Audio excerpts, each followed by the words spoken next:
Well, good afternoon and welcome. Well, good afternoon for us in Europe.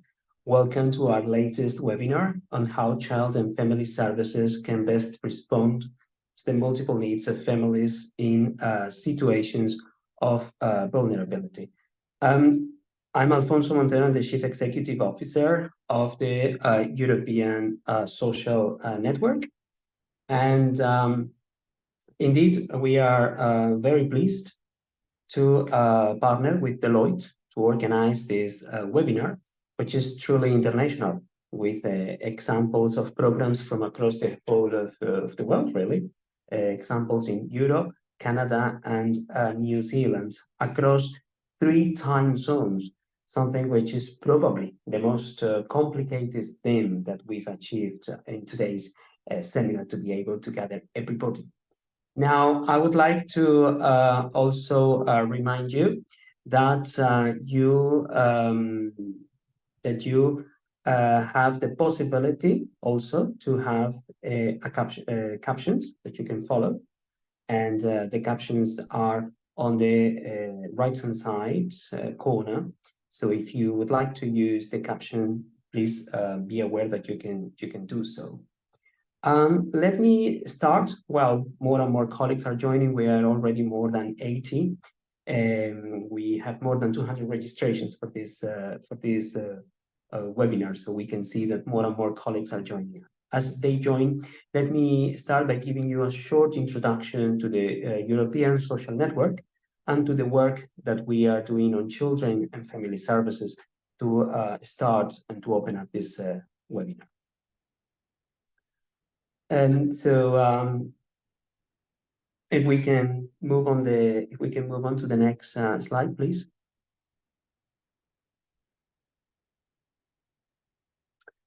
So the European Social Network, or ESN in short, currently brings together 180 member organizations in 34 countries.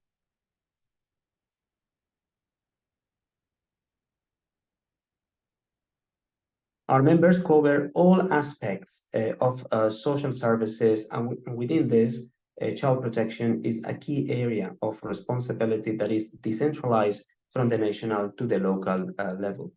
Within child protection, the work involves, for instance, welfare social workers focusing on protecting children and adolescents at the risk of neglect or abuse. From assessments and resource consultations to case plan development and advocacy, the responsibilities encompass a broad spectrum of services, as reflected indeed within the membership of the European Social Network, and the programs and the services that you are going to hear about today from 2 of our members in the social services departments of the cities of Bucharest and Madrid. Over the years, we have gathered significant information about the programs that our members provide for children and families, considering the best interest of the child, which is in line with Article 3 of the United Nations Convention on the Rights of the Child. With this information, we have drafted a number of proposals for the European Commission, since, as you probably know, we work very closely with the European Commission. We've been doing so for the past 25 years to support the social inclusion agenda. I'm just going to refer to the 3 examples that you can see on the screen. The recommendation investing in children with a multi-layered approach on the provision of family benefits, services, and child participation, through the publication Investing in Children's Services, Improving Outcomes. The Child Guarantee, that supports the financing of programs on early child care, education, nutrition, leisure participation, and housing to support lifting up to 5 million children at risk of poverty or social exclusion in the European Union through the use of the European Union Social Fund. For the Child Guarantee, we developed specific proposals as the negotiation between the European Commission and national governments took place in 2020. And the Integrated Child Protection Recommendation that the European Commission will propose, with key principles on the roles and the responsibilities of different authorities on child protection and child protection safeguards. We replied to the consultation launched by the Commission last year with specific proposals in this respect. Indeed, today's seminar is another opportunity to continue to better understand the relation between universal and generalist social services and specialist child protection social services working together to better understand the complex needs of the families with whom social welfare, child and family services are working with on a daily basis. How the organizations that manage and provide those services can better provide for the needs of those children and those families using both the expertise and the judgment of professionals, but also the data and the evidence that should inform decision-making to better support children and families in our communities, not just in Europe, but across the globe. What are we looking at today? Well, in today's agenda, after the intros of ESN and Deloitte, we will hear in our panel from programs in 4 countries, from Madrid City Council in Spain, Bucharest in Romania, the Bent Arrow Traditional Healing Society in Canada, and the Ministry for Children in New Zealand. Now I would like to give the floor to Martin Joyce, who leads a social care practice in Deloitte, Canada. Thanks, Alfonso, and welcome everybody. Please, as Alfonso said, we do have some New Zealand colleagues with you. Just to add some more confusion to the ranks, you now have a lone Australian who happens to live in Toronto. So for today's session, I am Canadian Australian. And I'd like to welcome you to this important and what will be a very informative webinar, Building Resilient and Adaptable Child and Family Services. And today's theme in particular, I think, is around adaptability, not just about adaptable organizations or systems, but adaptable families and children. And firstly, how do we put together as a community services and approaches that ensure that families can be adaptable and can be resilient to change? And what does that look like? But secondly, where children and families do need assistance, what does an adaptable system actually look like? What works? Is it flexible to meet individual needs? Is it culturally appropriate?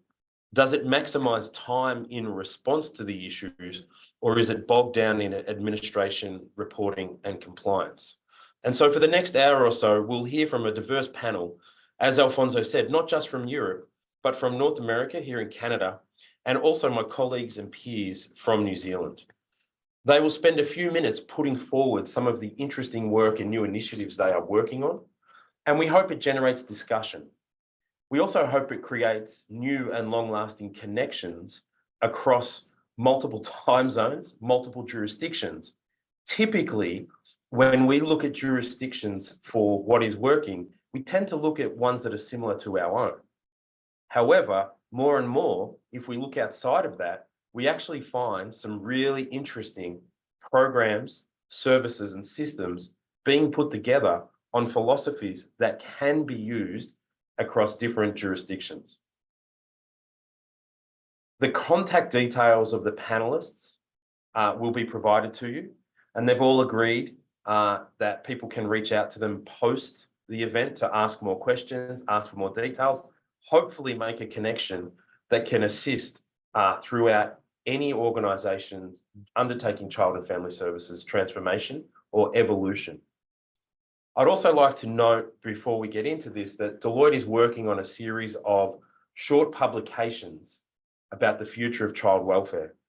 To be honest, we will change the title to something that's a little bit more catchy, but what we'll be doing is putting forward a series of articles over the next 5 to 6 months, exploring some of these issues in more detail, showcasing examples from across different places, not just in Europe, but North America and Australia and New Zealand, and hopefully generating lots of discussion. It might not provide the answer, but it might provide steps along the way to help with any of the issues that your organisations or your children and families are dealing with at the time.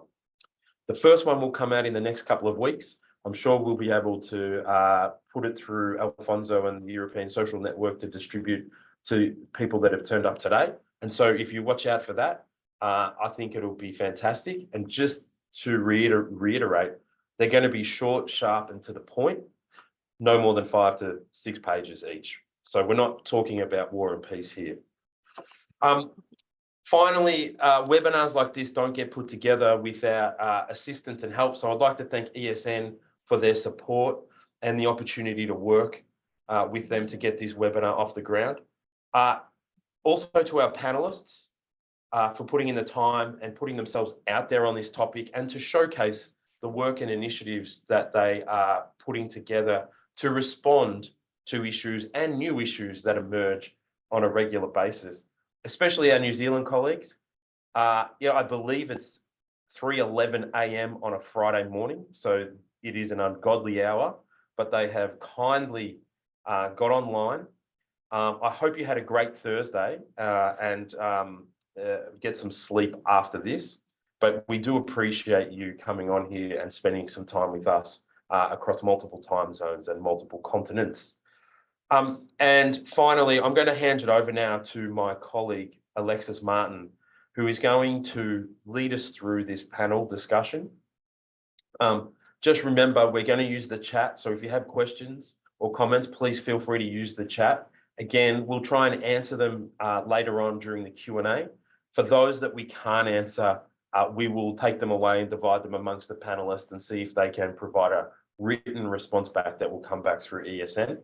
But Alexis will take us through the panel, and Alexis leads all of our work here in Child and Family Services in Canada, has fantastic experience, and is really passionate about this topic. And Alexis, it is now over to you, and we're now in your hands.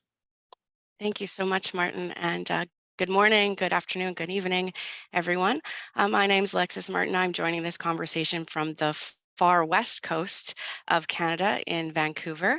I am Deloitte Canada's national leader for the family and child, and I've spent close to 20 years now working to create better outcomes for children and families.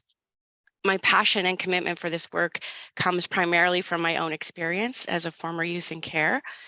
And to sort of set the context for this conversation and a bit of what inspired me to bring together some leaders to talk about this, I want to share a little bit of my own personal journey. So as I transitioned out of care in my early 20s, I began wondering what was different about me and my experiences that allowed me to have such different outcomes than so many other kids in care. And I started studying positive psychology, and that translated into me creating a program called the Resiliency Project, where I was working with youth in care. And the way I framed that work was really about helping them rewrite their story about themselves and their experiences. And the most important part, create new evidence. And what I was finding as I worked with those young people, that for as long as they were in the child welfare system, the evidence around them was actually reinforcing the stories of brokenness, that they couldn't trust the adults responsible for their care. And I quickly realized that I needed to make and wanted to make system level change. Fast forward to 15 years later, my career at Deloitte, I've had the opportunity to lead and design a wide variety of innovative programs that have created very positive outcomes. However, over and over, I've seen that despite well-documented positive outcomes, there's a challenge to truly implement broad-scale change, take that leading practice and scale it across the entire system. And so I've really been curious about what is the gap, what is the challenge? And I've got a few theories, and I'm sure everyone on the line does as well. Which leads me to one of our most recent pieces of work here in Canada, which is an international jurisdictional scan on child welfare best practice. And what you see on the screen right now is some of the key and common features of leading child welfare organizations, which we identified through that work. The child welfare organizations that we're seeing the best outcomes had a few things in common. So the first one that I want to highlight very quickly was valuing the voice and really embedding in a meaningful way the ability for people with lived experience, lived expertise to influence policy at a system level, but also to influence their direct care. And I don't know if New Zealand's planning to talk about it, but one of the things I was really inspired by when I looked at their work was they have it embedded into the organizational metrics to the degree which children and families articulate they feel like their voice was heard in the decisions that were made about their life. And I think that's very powerful.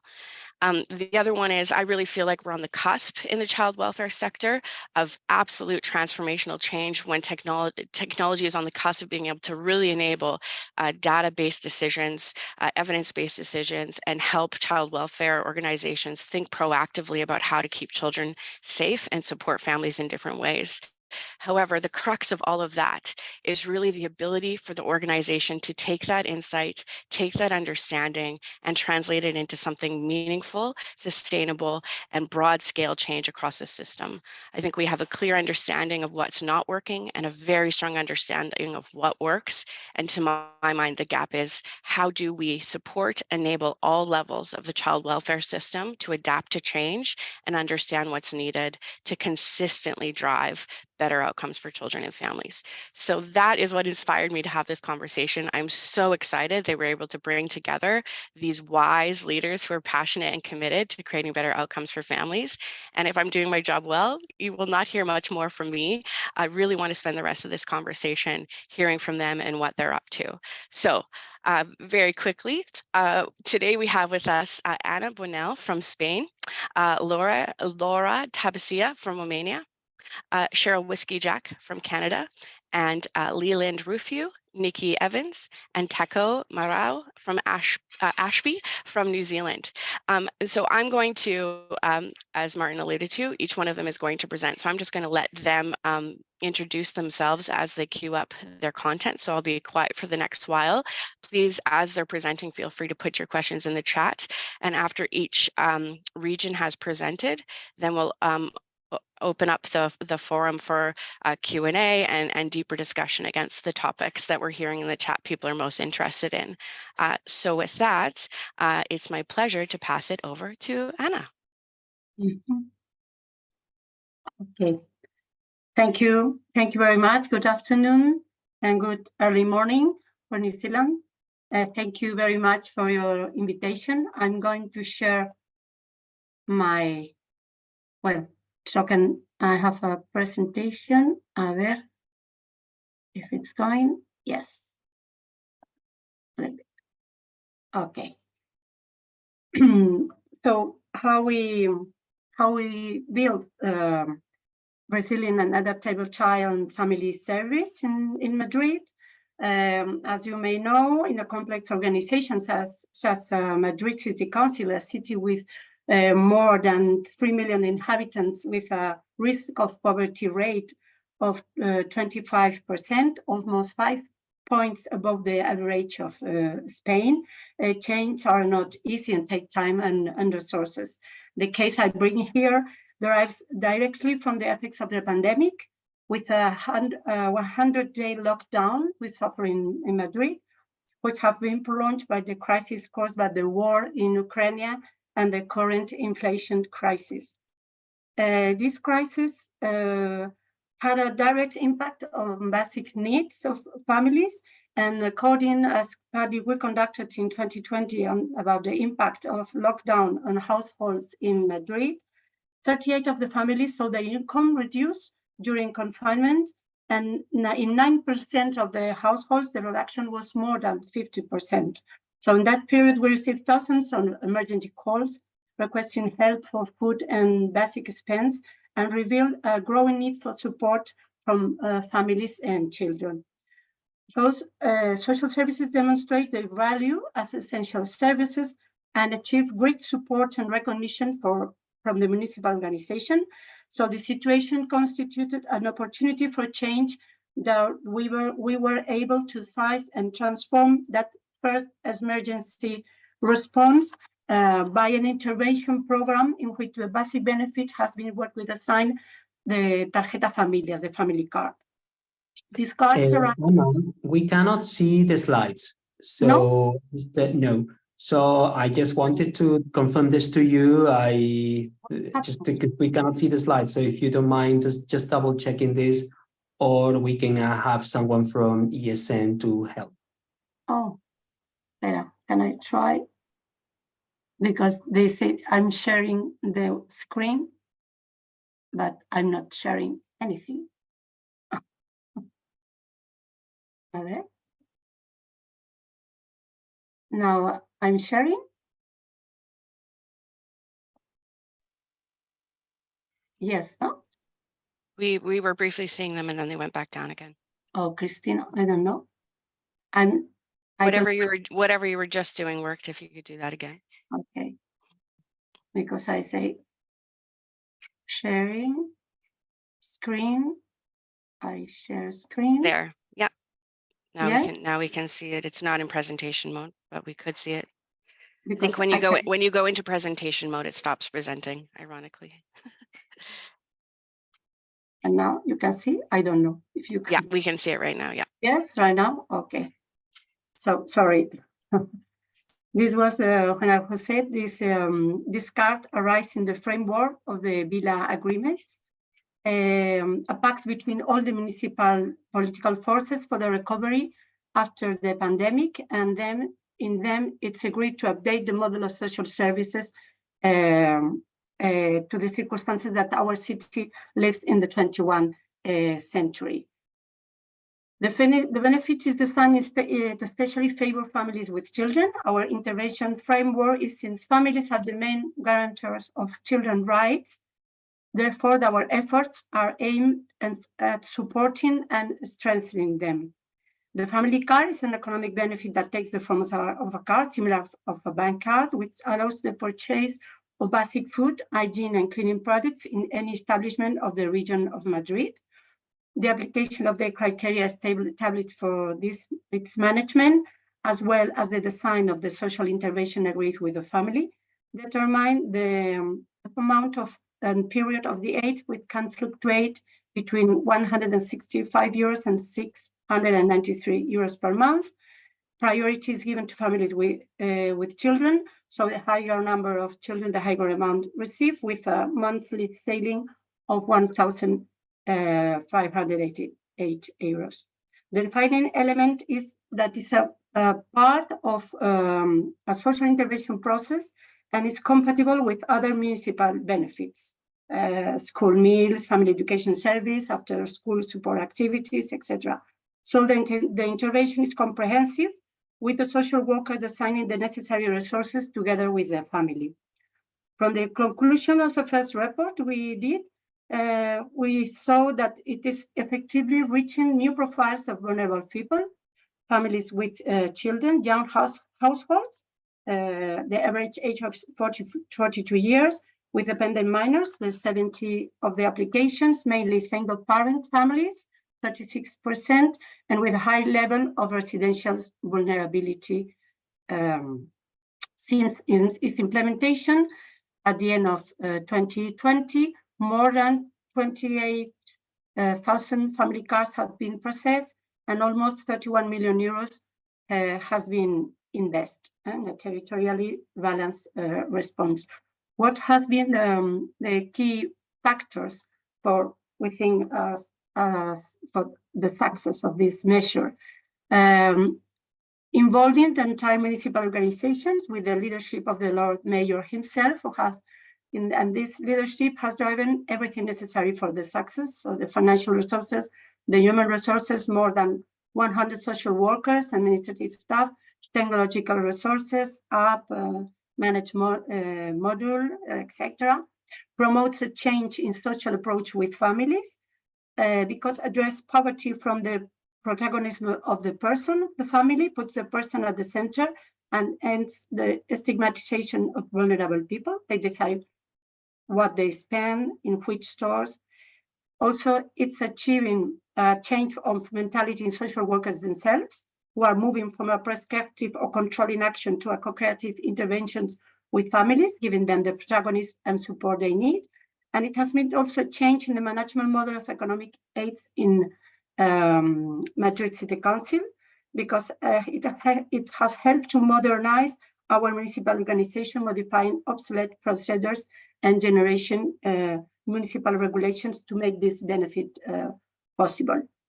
So finally, I would like to highlight that this measure has received the European funds from the European Union and two international distinctions as finalist of the European Social Services Awards and Innovation Politics Institute Awards. And also, last, point out that at the moment, the Spanish government and the regional government of Madrid are implementing similar cards. So that's all what I wanted to say. Thank you very much, very rapid. In the questions, I think I could explain a little bit more some things. Thank you very much. You can contact me in this mail, and I will put the link to info, the Tarjeta Familias, and the chat. Thank you very much. Thank you so much. Over to Laura. Hello, it's very nice to be here with you and to participate to this webinar. Good morning, New Zealand. Good morning, Canada. Good afternoon, Anna from Spain.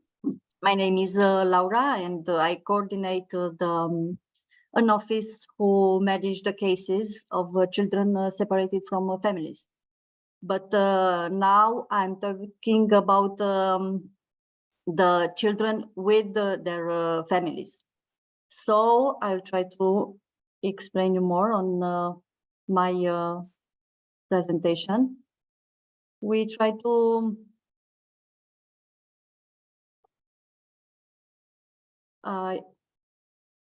just to make sure that you can see.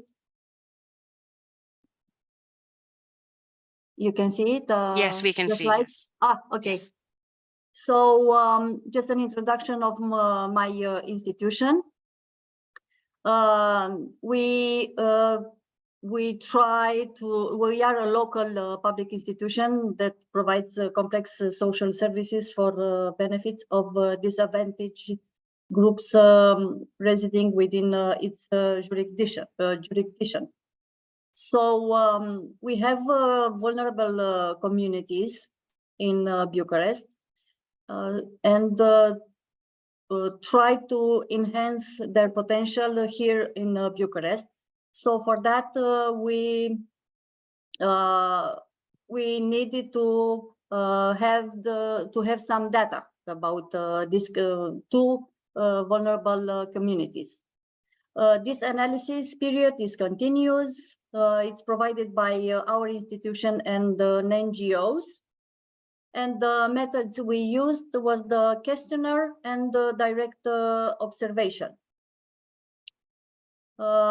We have here a map of these vulnerable communities and an overview of these households on the, it's a bit outside of Bucharest. And you have here an overview and inside. We have two neighborhoods. First, it has 18 households with 33 adults and 39 children. Many are from this district, but other are from around the Bucharest or from Romania, but not in Bucharest. And the other community don't have a building. They have some improvised households. And they came here around 20 years. And also there is a bigger community here with many families with children. We tried to find how they define their status. So regarding the social benefits received, the respondents declared in a large proportion that they have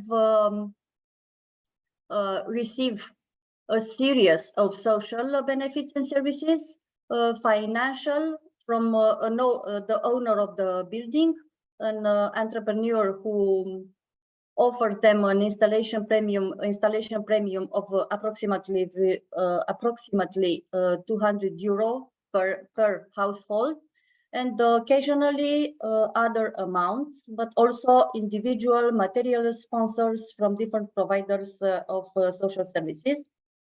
The main problems faced by the community members appreciate that they have problems related to the low incomes, but also insufficient space for their family.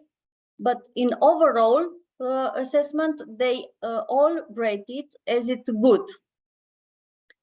Regarding the future plans, the respondents failed to project themselves into the future. A few said they want to solve the housing situation, but do not take any steps in this regard.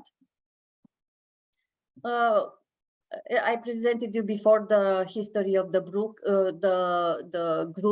in the two neighborhoods. The characteristics are they're adults and children, they're single parent families or cohabitating with the families. The passive recipients of services they are waiting for help. They are overcrowded, and the income resulting from unskilled or illegal work, beginning recycling bottles, scrap metal occasionally, is what they do most of the day. We try to find their needs. The group perception was the analyzed group considers they have no unmet needs, and the professional perception was that they need physiological, they don't have the physiological needs, and also the security needs like the housing.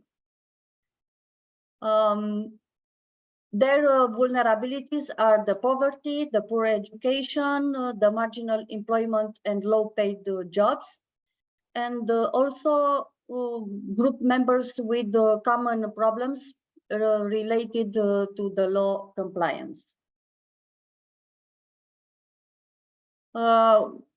We have a statistics here regarding where do they find about the community services, and mainly works very well with the NGO social workers, with our institution, with neighbors, family, and not so much with the media or internet because they don't have access.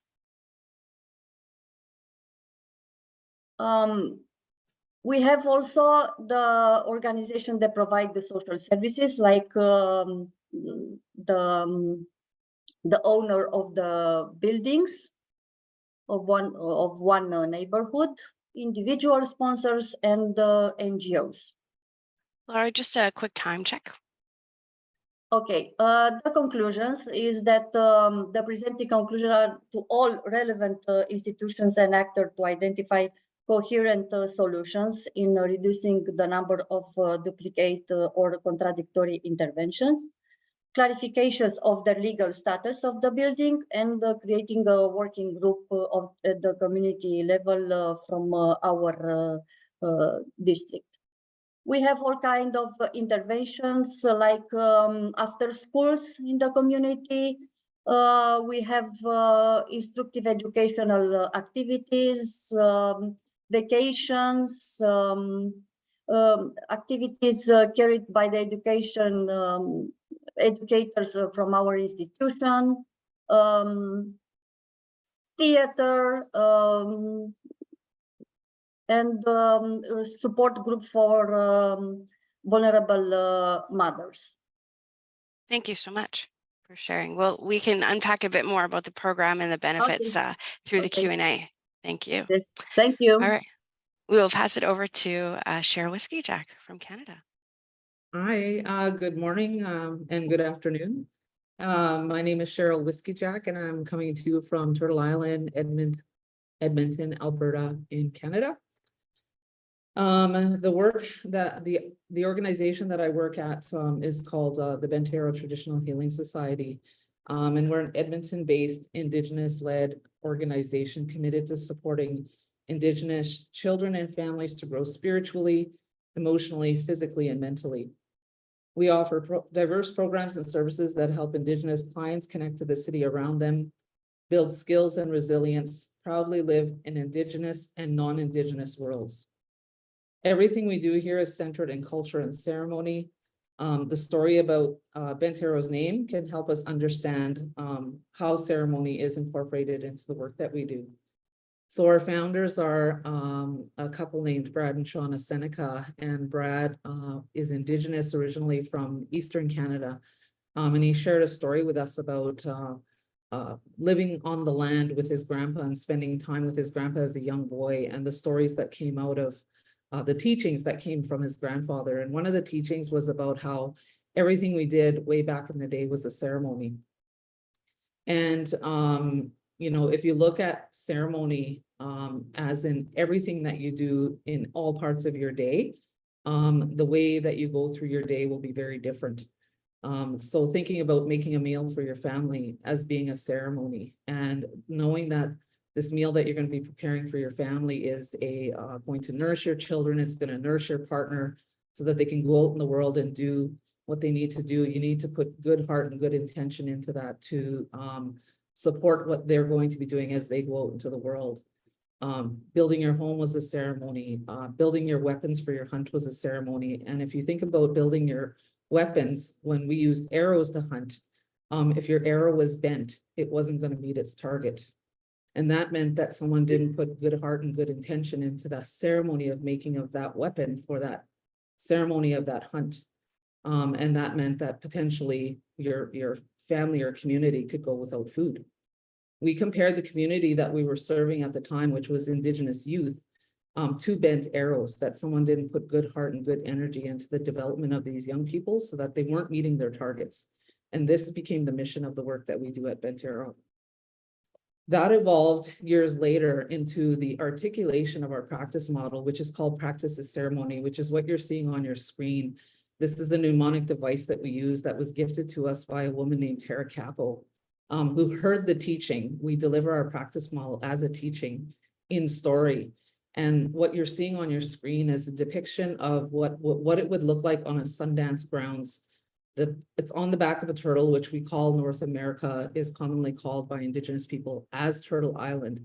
So these ceremonies happen all over North America, and all of the structures and processes and people that are involved in this ceremony have a parallel in our current practice today. And we're able to articulate through the story of the telling of the Sundance how there is a parallel in our practice today in the current child welfare work that we do. One of the things that we will acknowledge is that ever since there's been a child welfare system in Canada, Indigenous people have been overrepresented within it. And there has been an acknowledgement of that and a real changing of the narrative with the changing of this practice, that there has been an overrepresentation of Western practice and ideals in the lives of Indigenous families. And we're trying to flip that narrative to then incorporate Indigenous practice into that work that we're doing. One of the latest things that's happening from our country here is there is a new federal Child Welfare Act, and it's called the Act Respecting First Nations, Inuit, and Métis Children, Youth, and Families. We call it the Act because it has such a long name, and some people shorten it even to the bill before it became law, which is Bill C-92. So you may hear it be called any one of those three things. It is a law to recognize and affirm inherent Indigenous jurisdiction over child and family services.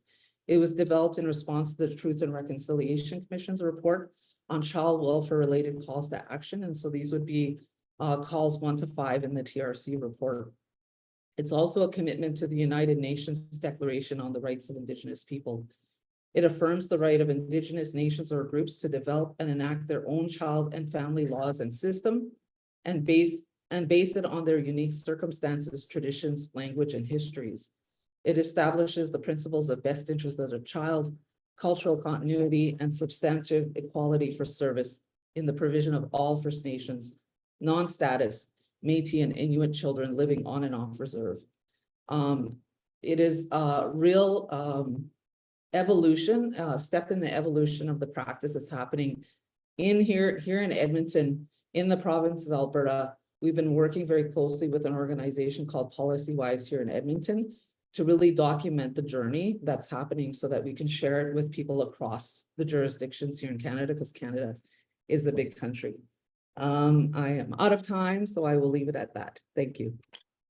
Thank you so much, Cheryl. I know there's so much more to say. All right, last but definitely not least, my absolute pleasure to pass it over to Nikki, Leland, and Taku Maori. Mara, I'm so sorry, I did practice, to share a bit more about what's happening in New Zealand.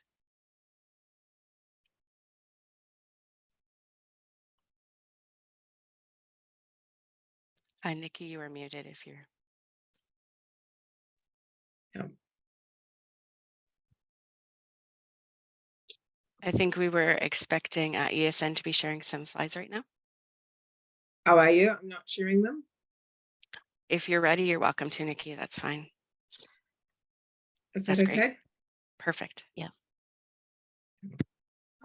Tēnā koutou katoa, ko Nikki Evans tōku ingoa. Hello everyone, my name is Nikki Evans. I am mainly of Polish and Scottish descent with a bit of Baltic states, Irish, English, Swedish and Danish as well. So I'm not Indigenous to Aotearoa New Zealand, so I come to this work as a bicultural practitioner.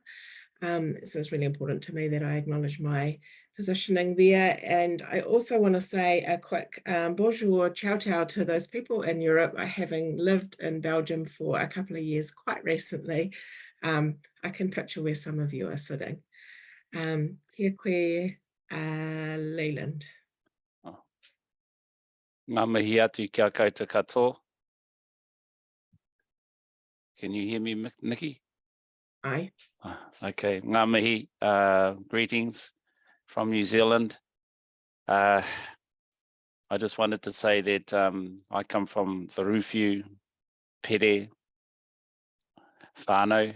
I have 3 main iwi, Ngāpuhi, Ngāti Pro, Ngāti Kahanunu, and another iwi from my mum's side. These are my nation people. Ngai tauhu o Mohaka Waikare. So I just wanted to say we're looking forward to today, and I pass the time over to Takau Marua to introduce herself. Kia ora, hello everyone.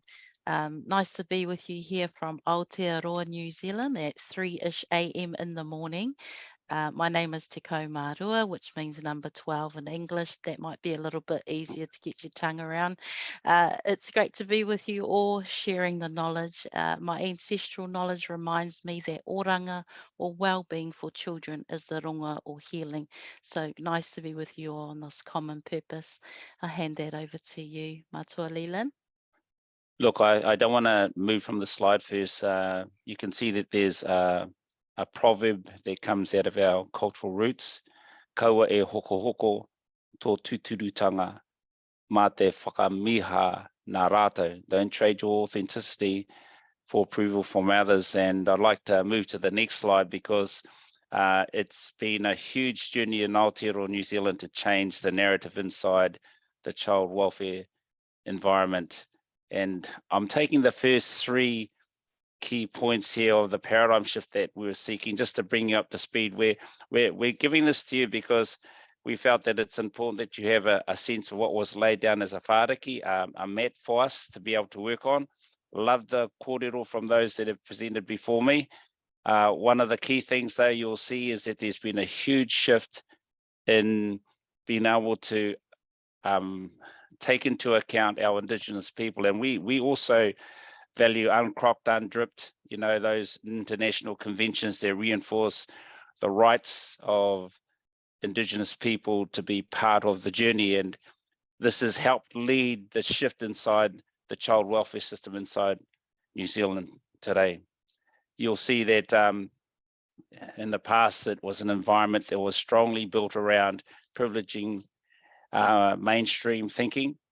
And what we wanted to do was to preference to our Māori beliefs in that environment. We couldn't expect them to act, think, feel, and be Māori, but we felt that there was a ground where all people were learning, if they learned about some of the values and beliefs that were significant to us as Māori, that would also have benefit for our children.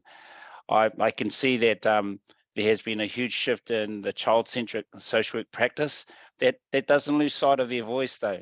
Tamariki are understood within the context of their whakapapa. The word whakapapa means their genealogy, their bloodlines, with oranga, as Te Kaumarua has already signposted, is the end goal, their health and their well-being. So I'll pass the time over to Te Kaumarua.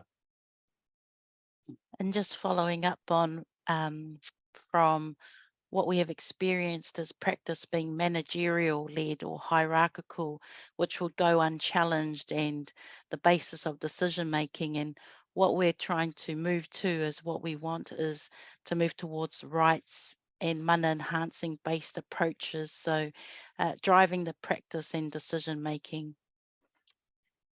Yeah. And can I just say something with that?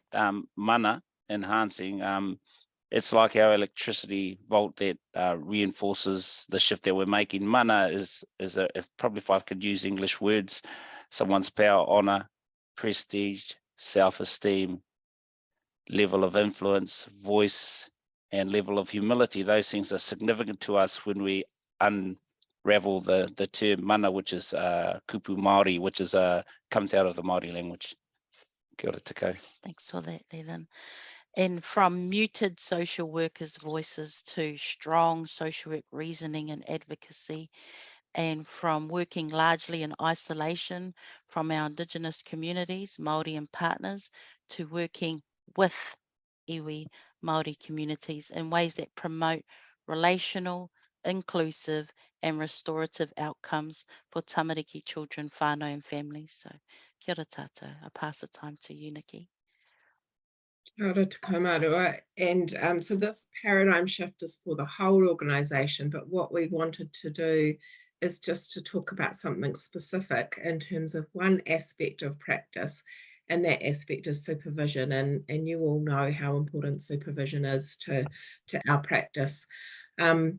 This slide here with the beautiful painting and the beautiful colours and the whare or the house that's there, reminds us that our roots of supervision in our country have been largely Western. So the knowledge that's been drawn from the practices, the ways we do things have been very linear and transactional in nature, often in our child protection organisations particularly. And so this is an example of the from. This is the where we've, where we're shifting from, and the two is captured quite well in this slide. The metaphor in the middle is what we're using as a puna or spring of water in the pool. So that being in the center with the ebbs and flows, and that's what we've analogized as oranga, the well-being. Probably just to say before Nikki signposts the stages, you'll see kaimahi ora, and for us that's really important. The kaimahi ora is the well-being of our social work practitioners in the statutory environment, and often when you look at most child welfare environments, what they focus on is the health and safety of those that they're working with. We felt that in supervision, this is where it changes to our practitioners. The focus is on them first and foremost. Mahi ora focuses more particularly on how we can strengthen the workplace to make it a well-being environment that assists our kaimahi. And then if those two things are being done well, the the next key thing is that we expect that any work done with our client group, our whānau order, their whānau order would be dealt with. So I wanted to signpost that. Pass time over to you, Nikki. And so the process that we have within this model has a starting point and an ending point, which gives us that holding and the anchoring that we need in our time of working together, supports us in ways to join together and to exit out of that space. What it does differently compared to some of those Western models that are a little bit more linear often is that there's a lot of movement between the through the phases in the middle section. So the conversations flow and move through those spaces.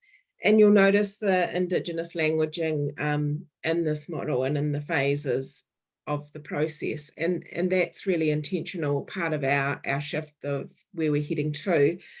And the learning and the depth of knowledge that comes through and using and engaging with the Indigenous language and not providing translations or descriptions is a really critical aspect of this. And sometimes that's really uncomfortable for those of us who are not Indigenous. And I just wanted to acknowledge that, but that's the stretch and growth for us in the work that we do.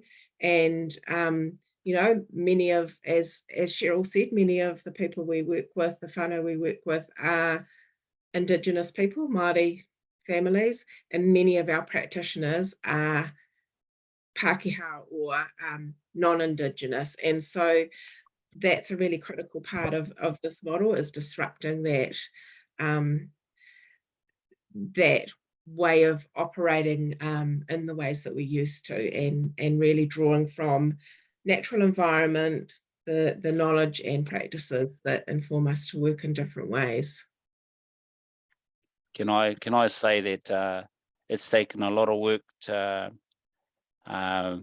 introduce this to a workforce that is 2/3 not Māori, not Indigenous to New Zealand, but we felt that it was important that, as Nikki mentioned, that everyone leans into it. And subsequently, to finish off this model, we have on the outside, we have what we call takepu, or principles. So it maintains a consistency with principled social work practice. And those principles were initially taken around the country when we were looking at what principles would help guide us in this space, in this change. We went through the country for nearly 2.5 years, internal and external to the child welfare system in New Zealand, speaking with our Indigenous people and our people that have come through the Treaty of Waitangi to live in New Zealand. And as a result of that, we arrived at 8 key principles that help guide our practice. Look, to tell you the truth, there's something that we had as a heading right at the beginning, and it's a Māori statement. It's a proverb, and it goes like this: Kaua e hoko hoko tō tuturutanga, mā te whakamiha nā rātou. Don't trade your authenticity for approval from others. And believe you me, whānau, those principles are a statement saying that it is important that the Indigenous people are part of the journey inside our space. So this is what we came up with at the end. I want to speak to you all. Sometimes it's hard for me when I'm speaking in Māori, it just comes naturally. But when I say mihi, we're grateful for this opportunity to speak to you all this morning, and we look forward to responding to some of the questions. Or this afternoon is for them. Yep. And just to finish off, and I think Te Kaumata is going to put this in the chat, but there is a QR code that you can hold your phone up and scan, and there's some opportunity for you to give feedback, but also some options if you want to have some more resources and understand more about the model. Thank you so much, Nikki. Feel free to keep that up there for the next moment or so that folks get a chance to do that while we dive into the questions. So reminder to everyone, if you've got some thoughts, you've got some questions, some things you want to dig into deeper for any of our speakers, put those in the chat. We've got a few moderators, and I'll make sure to ask those questions. I might start with my New Zealand colleague. So thank you so much for everything you've shared. You know, as I kicked off this call talking about, you know, my vision of really wanting to revolutionize the child welfare system, as I learned more of what you're calling a paradigm shift. This is what I mean when I say a revolution. It's really, really very inspiring how ambitious you're being around the degree and nature of change. And so, you know, as I alluded to off the top of the call, one of the biggest challenges I think a lot of child welfare organizations are facing is how to drive that meaningful and lasting change once they recognize, you know, the practice framework, that all the things that you've spoken to in terms of what needs to change and what that needs to look like. So I'd love to hear from your perspective, what have been some of the barriers you've had to understand, negotiate, work through to be able to move forward with this new way of thinking and driving support to children and families?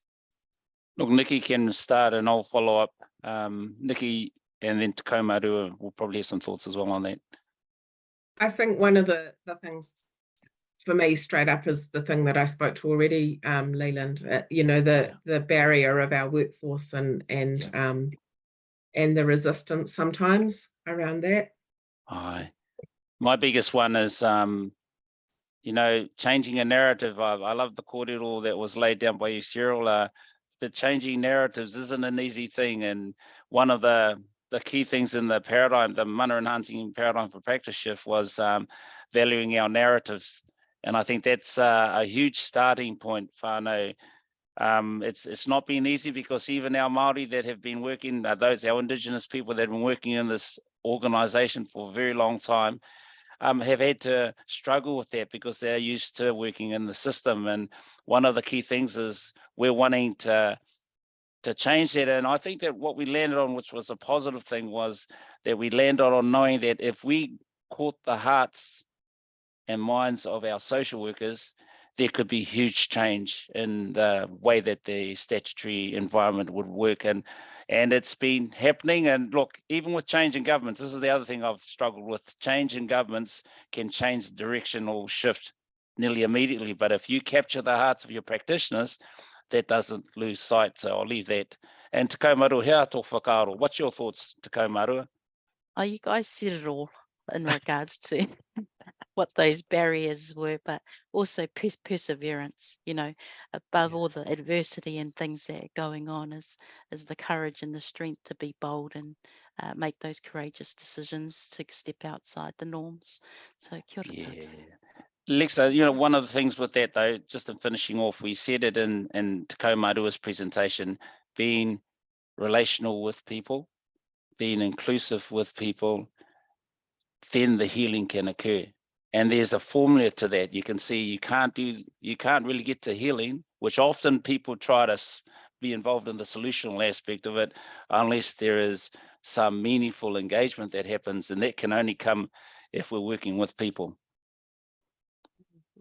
Thank you. Yeah, as you were talking, you've used a few, you know, hearts and minds. I think that's such a really powerful framing. You know, I often think about it in terms of just a mind shift, a mindset shift.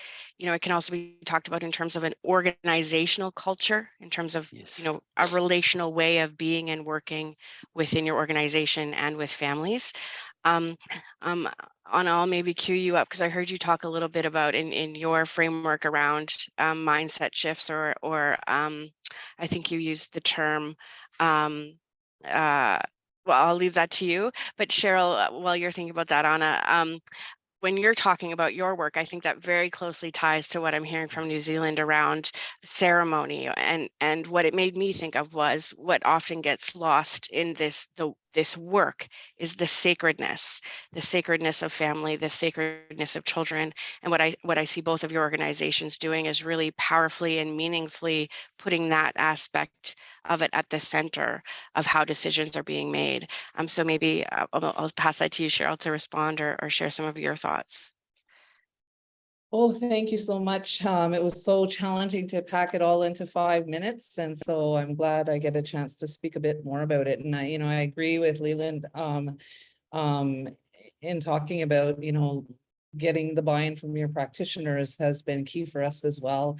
And talking about a system that has been long entrenched, adapting to systems that are now reemerging. So that's what I'm hoping we're starting to see here in our country and in our province and in our city, is that we have some like very old practices that are emerging. And sometimes I kind of smile when people call us an innovative organization, because we're actually reemerging very old practices and bringing them back into play.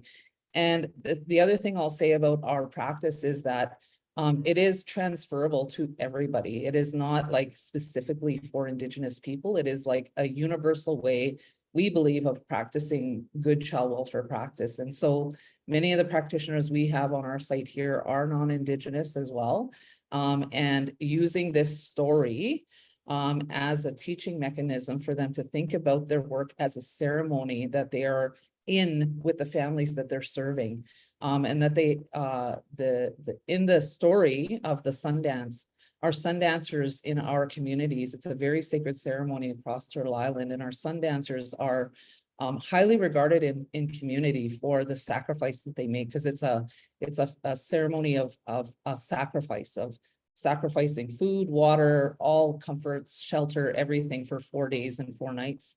And in our parallel practice, our Sundancers are the families that we work with, the moms and dads that we're working with in our child welfare practice, which really changes the narrative to what I've been talking about, in that in Western practice, there's a problem that needs to be fixed with this family, and it's sort of a deficit-based narrative.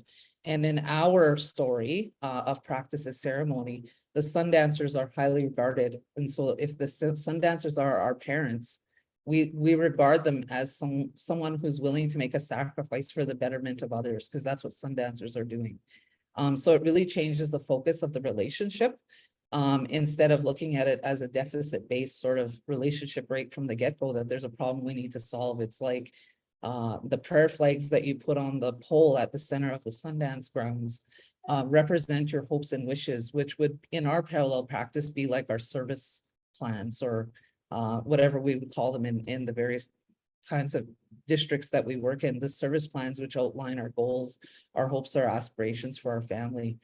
So every aspect of that beadwork that I showed in my slide speaks to something that we're doing in our practice here today. And it is transferable not just to children's services, but to if you're working in housing, if you're a teacher, if you're a police officer, like whatever it is that you're doing, this I believe is adaptable to any kind of sector where Indigenous people are negatively represented, which is the case in also of other systems here in Canada, our justice system, for example. So I just think it's really adaptable, and the story is so universal that I think anybody can place themselves in that story, no matter where they are in their own journey. The other thing I will share is that the story is interchangeable. So some days you're the helper in the Sundance story, and some days you're the Sundancer. Some days you're the person who needs that support, and that sort of gets us all down to that human nature aspect of all of us, that we're all humans at the end of the day, and sometimes we're the ones who need help as well. Thank you so much, Charlotte. Very powerful. Anna, just curious if you have anything to share in terms of some of the approaches, methods you use to support your front line to shift their mindset in some of the work they were doing. I don't know if I understand properly. That for us was very important, the change in the approach with social work with families. So giving them this protagonism and ending with this stigmatization of poverty. Before, almost during the pandemic, we bring them food to their homes, or only they can buy specific food. But now with this credit card, they can buy anything they consider important for their families. So this has changed a lot their condition of their relationships, also with a social worker that can use this benefit in a comprehensive intervention with families, with all other services, but of course, it has revealed a good instrument against poverty, because basic needs are very important to cover basic needs. If you don't cover basic needs, it's difficult to work with a family. So absolutely, yeah. I've said for a very long time that parents should never lose their children due to poverty. Of all the possible reasons, poverty should never be one. So thank you so much for that. As you were sharing a bit about your different perspectives on changing mindsets, I was reflecting on, of all the things to change, that's often the hardest one: the way people think, the way people view themselves, and the relationships they have, the assumptions they have about other people, that kind of thing. So I'd be curious what you could share in terms of, and maybe I'll lead the witness a little bit. So Cheryl, you've shared a little bit with me about your training model, which I know is very immersive. New Zealand, I've looked a little bit into your training model, which I know is intentionally designed to go beyond what we might think of in terms of just basic training, acknowledging that to truly drive behavior change, it's more than just sitting in a classroom and learning theory. So I'd open that in terms of how leaders are seeing different ways of really teaching, training, and enabling new ways of working. Want me to jump in? Yeah, okay. Yeah, so the practice model I showed in my slide is a story that we share with each and every person that works in our organization. So that's 200 plus people. The other mandatory trainings that we have are what is something that happens here in Canada that's called a blanket exercise. And the blanket exercise is a very visceral exercise that participants place themselves in the story of the Indigenous people's experience in Canada since settlers came to Canada. So it's been a very negative experience, very negative things have happened. And it takes you through this experience through placing a blankets on the floor, which represent the land, and the blankets start to shrink because the land starts to shrink. And then a narrator takes you through these things that happen. And when you're a participant in the story, it feels very different than reading it from a history book. So that's another mandatory thing that we put our staff through. And then the other thing that we put our staff through is a 2-day training on Indigenous teachings. Used to be prevalent in our industry, where there was a 2-day training that was required of everybody in our sector who is serving Indigenous people, which is pretty much everybody. And it was about 70% dark history and about 30% light. So there's very little bit lightness. And if you really look at our history, I always say we have a really awesome prequel. And so before contact, we had systems that were very vibrant and resilient. And we knew how to take care of our communities and our kids. And we had systems of governance. And our Indigenous teachings that are 2 days long here are now 100% good. There are connection to the land, there are kinship structures, there are our medicines, our laws, all of those things. It's 2 days of nothing but good. So our practitioners who are non-Indigenous get this really light view of like the community that they're going to be serving. The blanket exercise gives them context about why we're facing the reality we are today. So they very much go hand in hand with the folks that were out there doing this work with the families that we're serving. Can I add, and I like the directional shift there. One of the key things for us is that we use meeting at the border.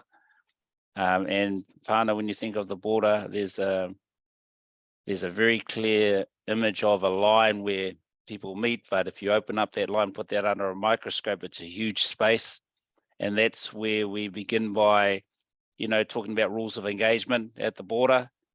One of the things that's helped us in the training and promoting the igniting of the social work voice in the space is significant, because if you can think about the statutory environment, there's high levels of hierarchy.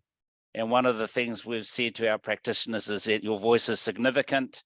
It's important. You think of all that time that you've spent in your training, it allows us to be able to think innovatively.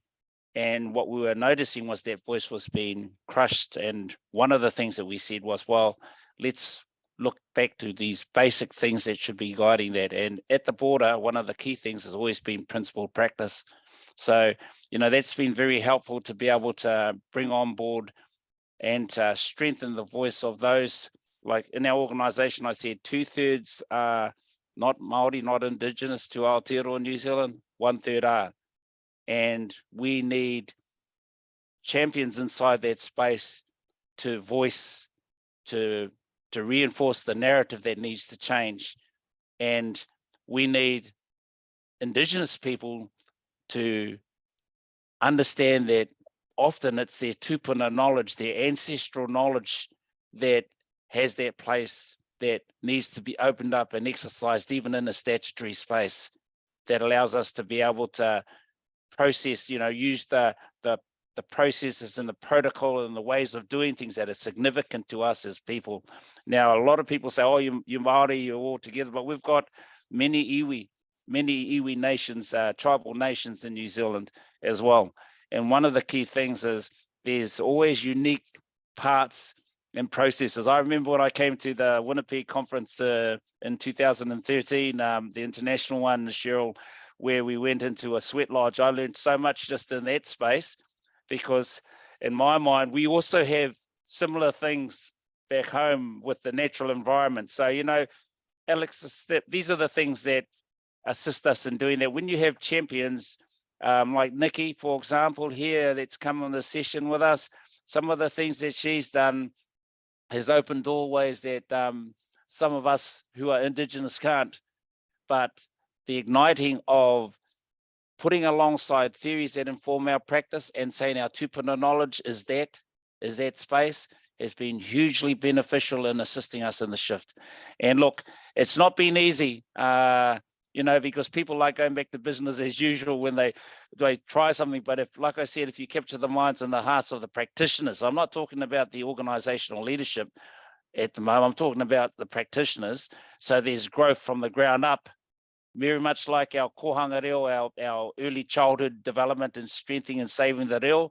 Those strategies were significant to us as a people. So I'm thinking that other Indigenous people or people that are in organizations which have a multiplicity of cultural experiences, that sometimes it's the groundswell that's important. Don't lose sight of that. Thank you. Very wise. So Laura, I'll come to you in just a moment to hear anything you'd like to share in terms of training models that you've seen be successful. To my New Zealand colleagues, as you're talking about the practice model and you know, as I alluded to, what feels to me like a very big shift. One of the things I commonly hear about evidence-based practice models, or like when a new way of working is introduced, as it begins to scale and more organizations or broader groups of people are involved, they start sort of picking and choosing pieces of the model that work for them or that make sense to them. And so I'd be very curious, as you've been moving through this process, anything you have to share in terms of methods or approaches to maintain the integrity of the paradigm shift and the work you've so thoughtfully designed. One of the things, are you asking us? Yeah, one of the things for me is about what Leland said about hearts and minds. It's a shift in a way of being, and creating that openness is really critical. It's the content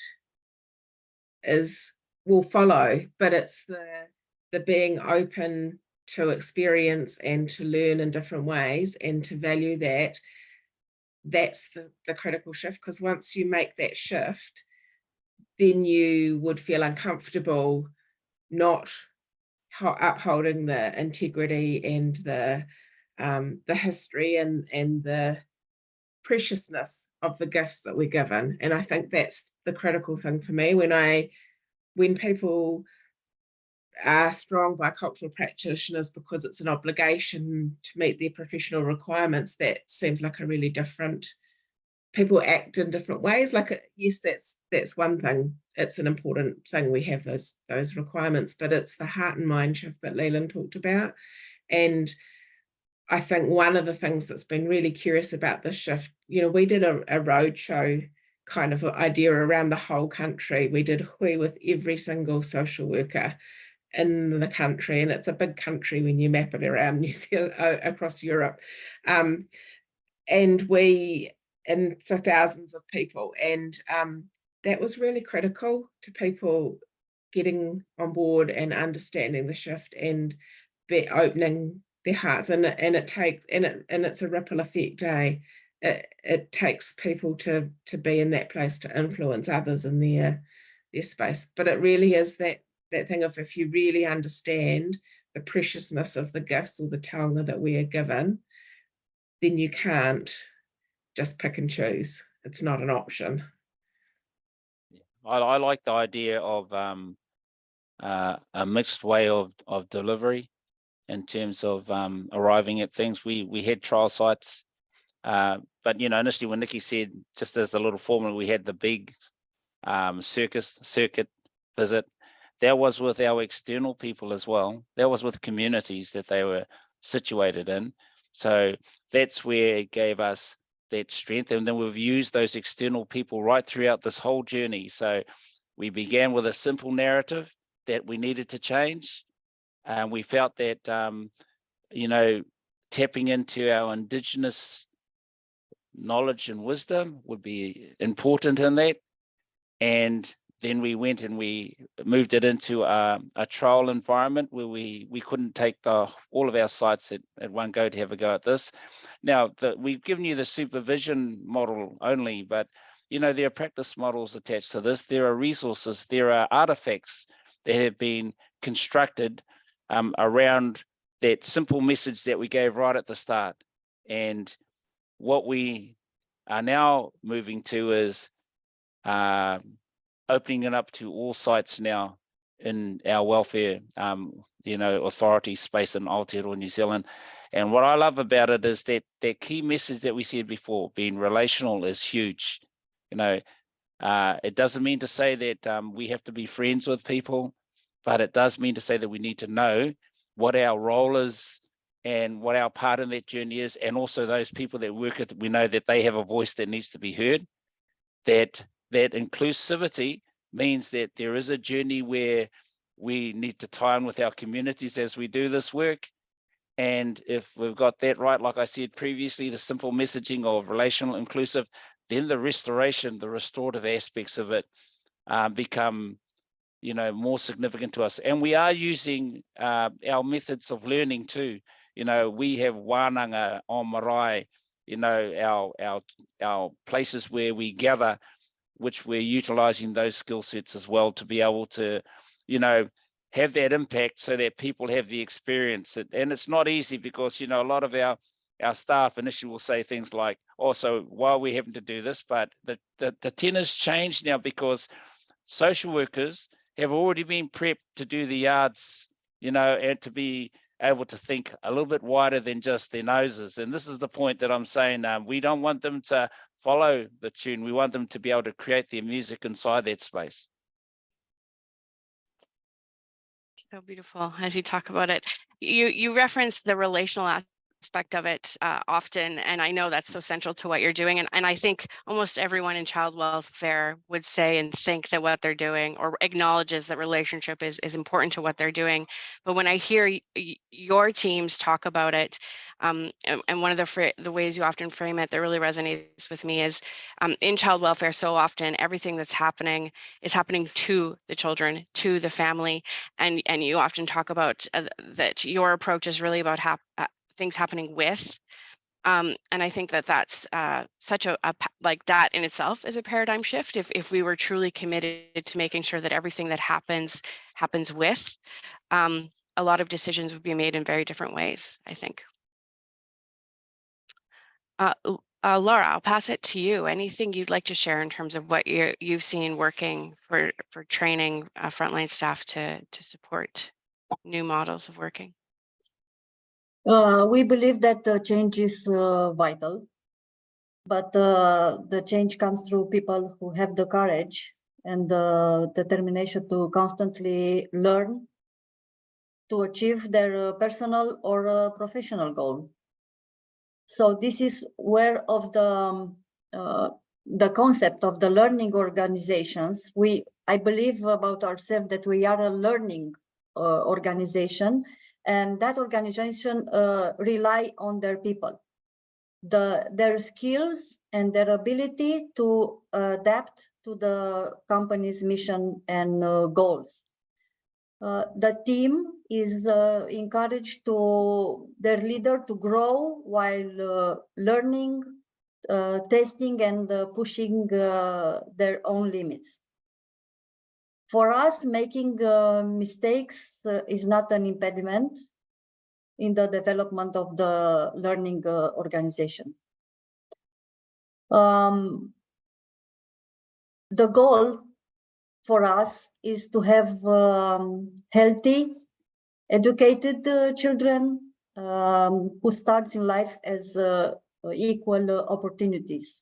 At least the minimum conditions required for the adequate development. Mhm. And let the children grow up with their families, and the proper development means that the child who must have a few basic things. He has something to eat and never goes to bed hungry. He always has opportunity, appropriate clothes. He goes to school. He is registered with the family doctor who monitors him. And has access to the vaccines from the National Immunization Scheme recommended by doctors and all the institutions and the institutions' reports. Thank you, Laura. As you were speaking, I think you touched on some of the pieces we talked about, right? So a learning organization, that's, again, speaking to that organizational culture, how it needs to support and enable the organization to be adaptable. And I think now I've officially heard each panelist at some point in time reference that need for courage. I don't think it can be, underexpressed, the realities of child welfare and the risks that are at play in the decisions that you're often making. And I think that is also part of what makes it really challenging to drive that cultural change when you do have a workforce that is making very difficult decisions on a regular basis that have very significant risks associated with them. And you need to put a practice model in place that they can trust, helps them manage and mitigate those risks. We have our first question from the chat, so please do keep those questions happening in the chat. So thank you so much, Charlotte. So I'll put this question to the whole panel, whomever has a perspective. Anything you would share in terms of different considerations or what has helped when working specifically with individuals that are experiencing intellectual difficulties?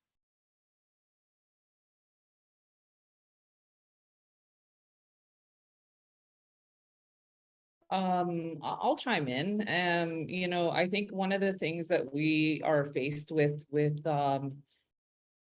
many of the folks, I don't know the percentage, is parents who are challenged with fetal alcohol spectrum disorder, or whatever the new name is for it these days. And so I don't think our approach changes. I think our approach remains the same. We take them where they're at and sort of let them guide what they would like to see happen, incorporate their family and kin into that, into the well-being of those children in that family. I really don't think the way we work changes. We may have to adapt some of the things that we do, and wellness is never a linear process anyway. I don't care where on the intellectual spectrum you sit. That journey to wellness is very messy and squiggly, and I just think perhaps when someone's dealing with those challenges, it's just a little bit more bendy and turny, but our approach would remain the same.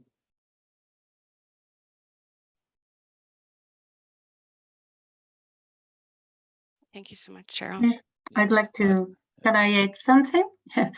Yes, want to say that we for these situations we develop an early detection program for children, as the chair said, and we work closely with education, the schools and health in order to do this early detection for intellectual or all kinds of problem with children. And for families who have some difficulties or elderly people, we are using this easy accessible sign for all centers.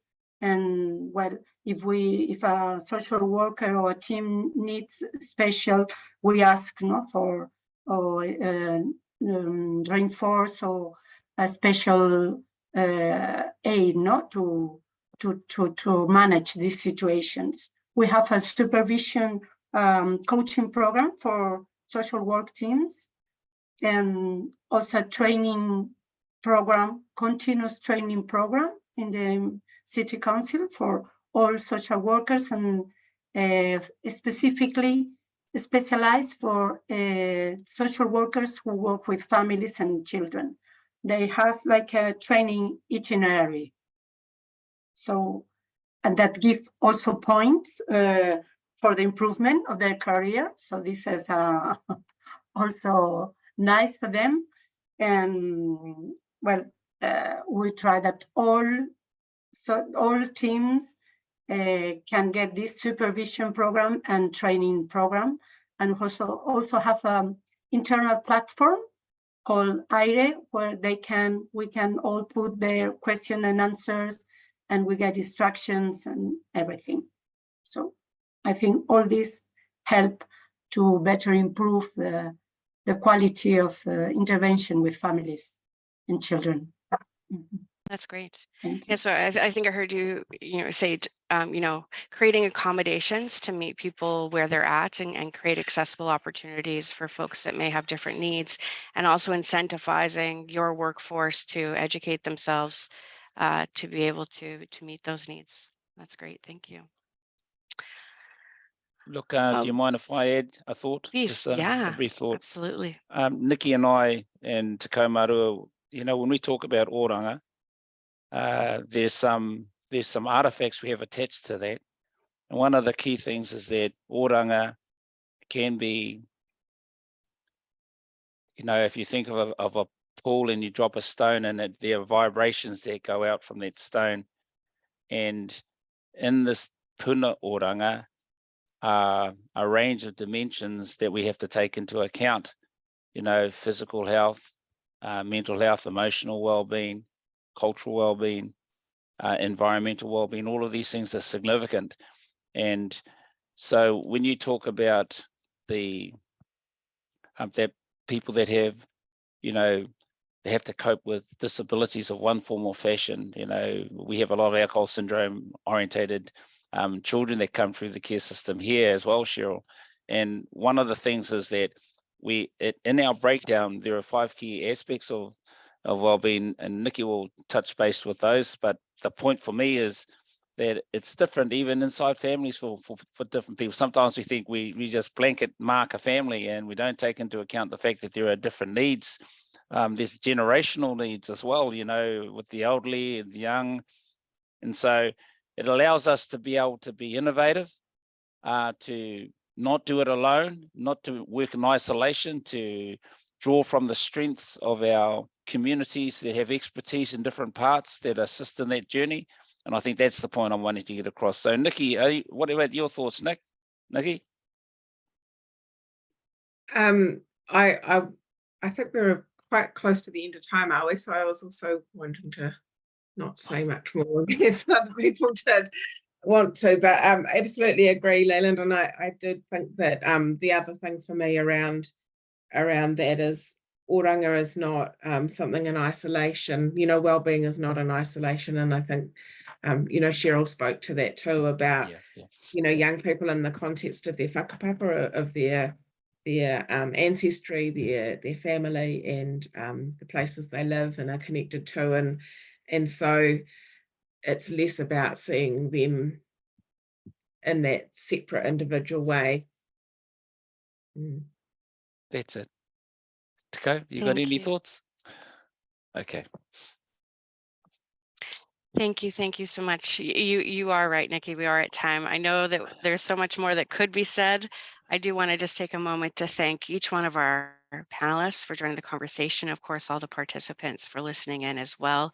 It's been my pleasure to be in conversation with each of you today. I hope the conversation can continue. As we've alluded to, the more information will come. We'll keep the conversation going. If you'd like to be included in the conversation, please,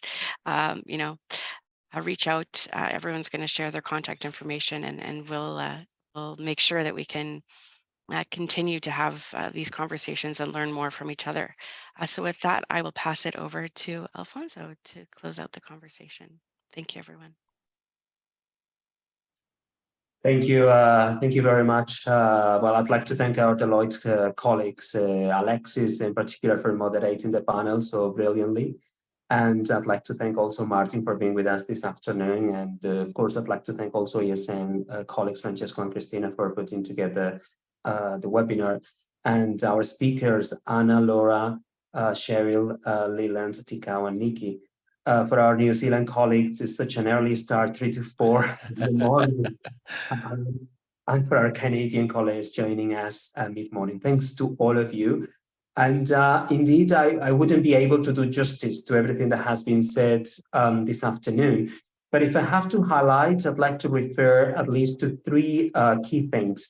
The preventive nature of the programs that have been discussed, which have been illustrated across the board, but in particular in the family card in Madrid.